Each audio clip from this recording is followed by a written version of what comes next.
preceded the era when the Kim cult of personality became a prominent international topic. However, her analysis of totalitarianism in her book, The Origins of Totalitarianism, provides a framework for understanding the role of propaganda and imagery in suppressing individuality and controlling a population. The role of iconography in totalitarianism.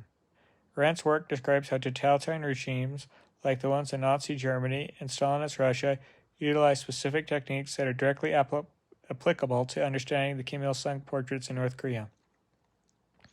Propaganda and the lie.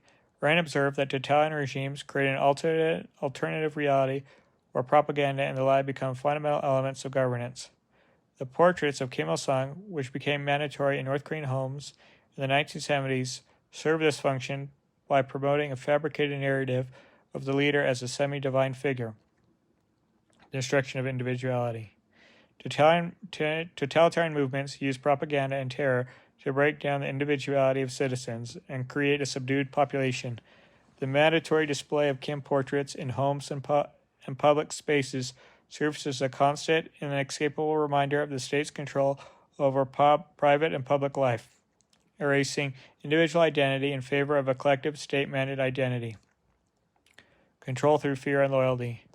Arendt wrote that propaganda for internal consumption works because the population, isolated and disconnected from traditional bonds, is ready to believe the worst and does not object to being deceived.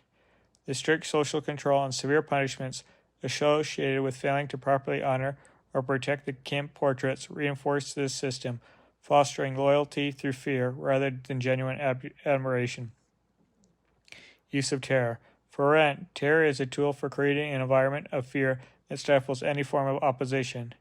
In North Korea, this is exemplified by the severe consequences for citizens who failed to protect their portraits during a disaster, as reported by Radio Free Asia.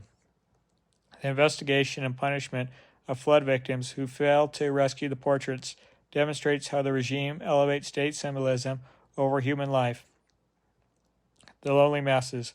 Arendt's concept of the lonely masses is also relevant here. She argued that totalitarian regimes create an environment where individuals feel disconnected from each other in traditional social bonds, making them more susceptible to propaganda. The cult of personality surrounding the Kim Il-sung dynasty, reinforced by the ubiquitous portraits, further isolates individuals by replacing genuine human connection with the singular state-mandated focal point of loyalty. Thanks for listening, everyone. Have a nice day. Take care. Hello, everyone. Thanks for listening. Hannah Arendt